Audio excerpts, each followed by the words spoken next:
What's going on, YouTube? Last month at the beginning of OP05, I released a Sakazuki deck list video which had a couple different variations of the deck. After we've been able to test out and play the deck for about a month now, I thought it would be good to update you guys and show off my most recent iteration of the deck. We'll also get Noel's thoughts on what he thinks are the necessary cards in the deck for those so-called flex spots. And so I hope that you guys enjoyed the video, and let's get right into it. There's like flex spots in Sakazuki, right? People like, yeah, we saw 10 cost Kaido. We saw some people running ulti or Red Rock or 3000 worlds. Like, why run the 3 cost Hina and why run Sabo in your flex spots? So people think that I'm a fucking one-trick red player, but yeah, fuck you guys. I'm good. I'm just good at the game.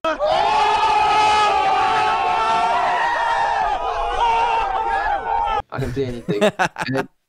So it's like I guess me, Fabian, Alfred, and Julian / Jianhui, Gavin, basically the Sifu King boys, and we have other Saka players from other countries, from Malaysia. We kind of like, we all talk to each other, obviously, and then we tested a lot. We play a lot, obviously.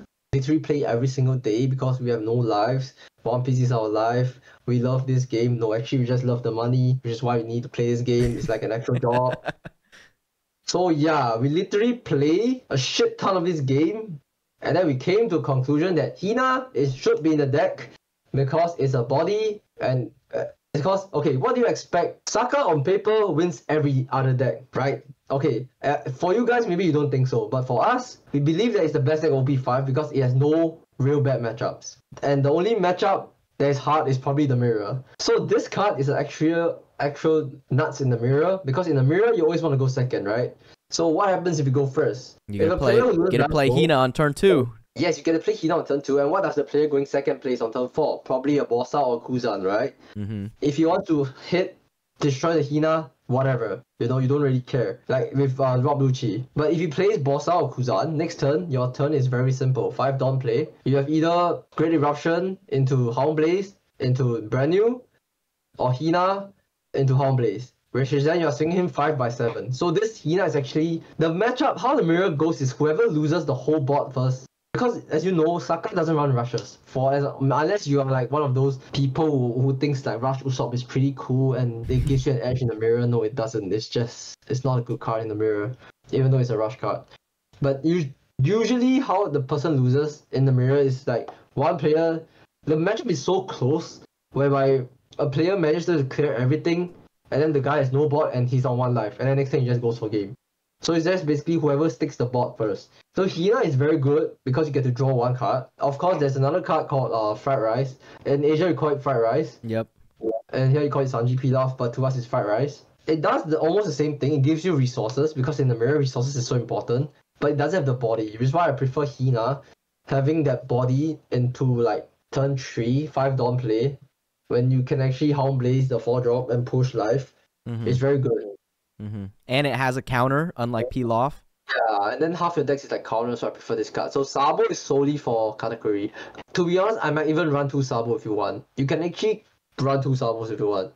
But I think 1 Sabo is fine because it's retrievable via Rebecca or Mancherry. You just have to see it in the cut, because you don't really need to chain Sabos to win. Like in the kata matchup, I think a lot of people how do I put it? In the kata matchup, a lot of people like feel that it's very difficult because it's either they are too slow, which by they allow the Saka to play down their 10 mums. Because usually for like how we play it is the Saka usually has no board at all, and then what locks up the game is just Sabo. Like the turn before they have Amaru and like they jam all in or whatever shit, you just play on a Sabo for 5 Dawn and you swing with everything, and then you probably, you know, just win off that because Sabo is unremovable. And so if you wanted to fit in another Sabo, would you reduce a 3 cost Hina? Would you reduce a Kuzan? I would probably reduce Bossa. The big boy or the small one? The small one. The small one, okay. Because Bossa in the mirror is not very good because of Hound Blaze. And then against yellow is not very good. Because honestly, against yellow, I think Rebecca is better than Bossa. Like at the later stages of the game, because you get Amaru anyway. And Rebecca just gives you the extra 2k counter from Grave. This is it. So then, now, what about another card like ulti, the blue ulti? I think blue ulti is either you choose blue ulti or Hina. So as I said, Saka on paper is favored against every other deck. So I don't think there's a point to play blue ulti to make yourself even more favorable. I would much rather be favored in the mirror. Just Hina. Okay. Like, you guys think, like, okay, when I first saw this card, I think this card is a joke. It was 3 mana, 5 or less cards draw one. Like, it's so mid, right, the effect. But when you actually play it, and you get used to playing the mirrors going first, this card is actually game changer. Like that one shot card, this extra body sticking is actually game changer. And then another thing, 10 cost Kaido, right? Yeah, 10 cost Kaido. So that helps you draw more cards in the mirror too, right? That's what people. Yes, but it's a win more card. It's only good if you are, how I put it, if you are even on board. But how often are you even on board in the mirror? Because when you play, like, in Singapore, we call it the RHL combo. Rebecca, Hina, Lucci combo, right? RHL. So this combo essentially removes everything off. In the mirror, it's very hard for you to stick stuff. So you just RHL each other until someone doesn't have enough RHL. So the moment, like, for example, if your opponent has RHL on the board and you have a fucking 10 cost Kaido, you would generally want to, like, leader swing, target the Hina, and then, like, RHL him back, right? The Hina and the Lucci, clear both the... But if you play this, and then you're forced to, like, draw cards, and then he can just hit you twice. Like, these two bodies hitting you is kind of a lot. It actually matters a lot because you actually remove everything in the mirror. Like, you can't afford to take hits, like, freely. So which is why I say it's only good when you're, like, a little bit ahead. Like, for example, he has 1 body on board, you have 2 body to contest his body. But how often does that happen? You know what I mean? So yeah. So it's like, drawing 4 cards is kind of good, but most of the times you just want to spend your Dawn clearing stuff. And this card is 10 Dawn. This deck is supposed to be a deck whereby you can do a million things in one turn. Like, it's like Red Green Law / Zoro combined. You're supposed to do multiple things in a turn, right? You playing this kind of big cards is like, it's very like ironic, like it's not even hard to remove for a Saka player. All he needs is like 1 Hina plus Ice Age or like Great Eruption or something like that. And how hard is it to get Hina? You just play Rebecca and get the Hina off the grave. So it's like, yeah. Like, you play it and then next time it gets removed, and then what do? You have like 10 cards in hand, but that guy has like full board. And then you're like dying, you know what I mean? Okay.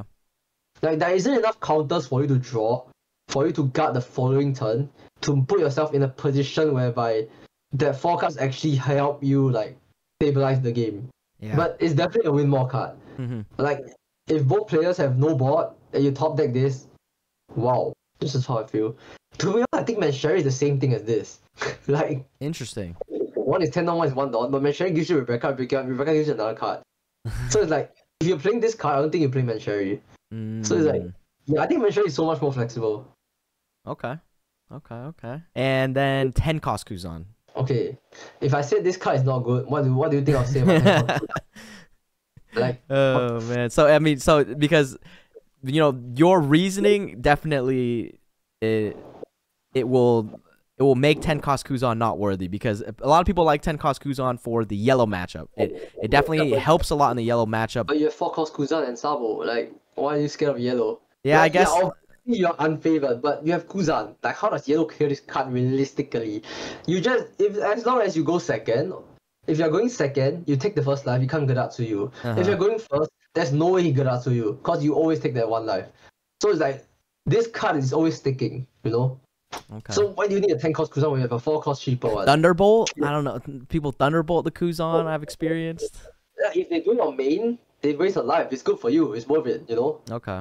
Now, given everything that Noel has said, I have still decided to run just a little bit of spice in there, some slight variation, because there is a card that I've really been enjoying running in the deck, and that's going to be the Soap Sheep. It's just a one-of, nothing too crazy, but in certain situations when you can pull it, such as when you're going first and on that odd curve, it really helps out a lot. Or if you need to remove multiple units without other cost subtraction resources, then Soap Sheep is going to be your MVP. But I did decide to include the 2 blue Hinas in there, and obviously the 1 Sabo, my highest cost character being the 7 cost Borso. And so overall, I've really been enjoying how the deck runs, and this is the deck list that just got me to the finals of PPG's tournament, and so I'm really happy with the results, and only hope that I can keep getting better with it and getting more comfortable and getting more comfortable with the deck, as there are so many play lines with Sakazuki. All right, that is the end of the video right here. If you guys have watched the whole thing and enjoyed it so far, make sure you guys go hit that like button. Go comment down below. Let me know how you guys are doing. Let me know what you thought about the video. And as always, good luck in your guys' matches. Good luck in the locals, store championships, regionals, whatever it might be. Stay winning, and I'll see you guys in the next one.